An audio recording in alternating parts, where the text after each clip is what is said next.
Alhamdulillah, walaupun saat ini anakku jalan 21 bulan, tapi ASIku masih ada. Kali ini aku mau kasih tips gimana supaya ASInya ada, nambah deres, dan pastinya jadi makin percaya diri untuk menyusui anak.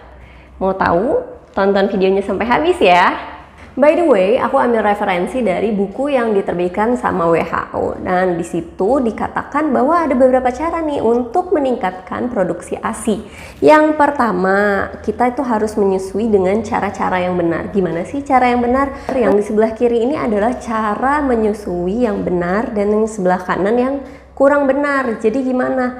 Nanti dari posisinya ataupun perlekatannya. Nah, kalau kalian mau lebih tahu lebih dalam lagi, nanti aku akan jelasin di video khususnya. Nah, yang kedua yaitu menyusui bayi rutin setiap 2 jam. Nah, aku mau cerita sedikit nih pengalaman aku waktu Kai masih usia di bawah 3 bulan. Nah, yang kayak kita tahu nih, kalau anak-anak di bawah 3 bulan itu kan biasanya tidurnya memang lebih panjang daripada anak yang lebih besar. Nah, itu memang normal ya Mams. Jadi gimana dong tipsnya supaya anakku mau menyusui walaupun dia lagi tidur? Caranya adalah kalau seandainya masih newborn, itu kan kita biasanya pakein bedongan.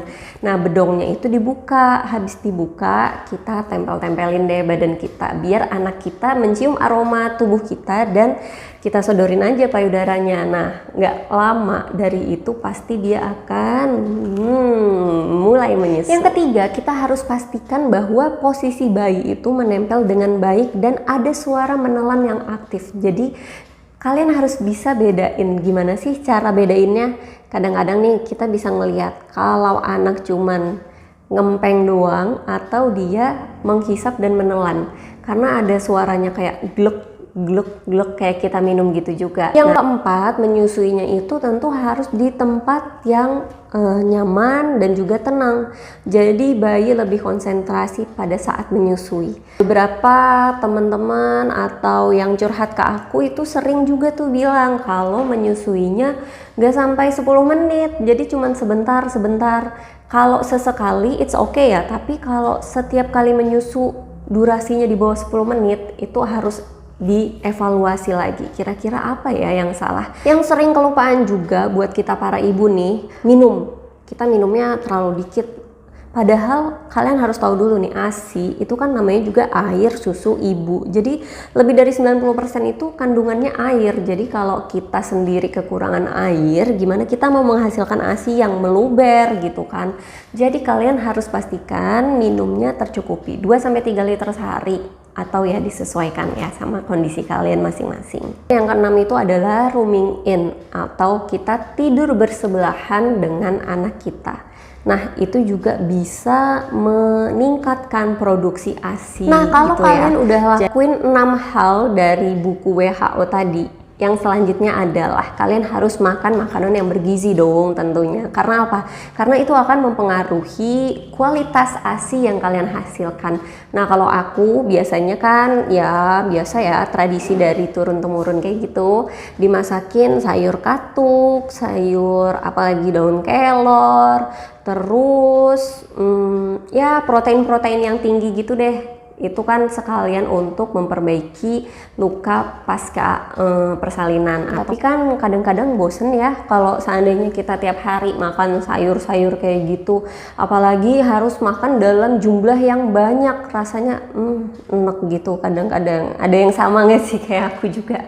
Nah, makanya itu aku tuh lebih prefer ke pilihannya itu ASI booster. ASI booster ini kenapa? Karena dia kandungannya udah ada itu tadi, kedua sayuran itu. Terus aku akan kasih lihat nih apa kata teman-teman aku yang juga pakai ASI booster ini. Namanya ASI booster Mam Uung. Jadi aku sempat ngadain polling tuh di Instagram story aku, siapa yang pernah pakai ASI booster Mam Uung. Jadi supaya lebih fair gitu ya, apa kata mereka, bukan hanya kata aku aja yang udah make. Jadi kata teman-teman aku ada yang bilang baru berapa hari ASI udah jadi kental, udah banyak. Terus ada juga yang bilang minum ini ASI jadi lancar jaya. Ada juga yang seminggu doang aku pakai, soalnya udah kebanyakan, makanya karena udah kebanyakan jadi aku stop deh. Terus ada juga yang bilang ngefek banget, jadi makin senang pumping. Tapi walaupun begitu, ada juga yang bilang di aku so-so aja gitu. Tapi temanku emang sih melimpah ruah pakai ASI booster Mam Uung ini. Terus ada juga yang bilang nggak begitu pengaruh. Nah, jadi dari sekian banyaknya yang berpendapat, memang ada yang bilang pengaruh banget, tapi ada juga yang nggak pengaruh. Itu kenapa?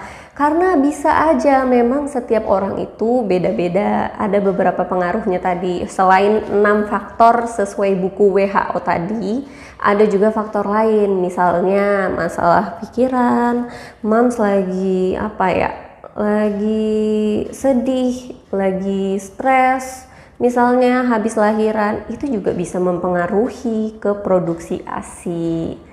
Mam Uung punya kandungan yang terbaru, jadi mereka melengkapi kandungan ASI boosternya. Kalau yang dulu cuma 2 bahan, sekarang ada 3 bahan yang wow, aku bilang ini udah cukup banget.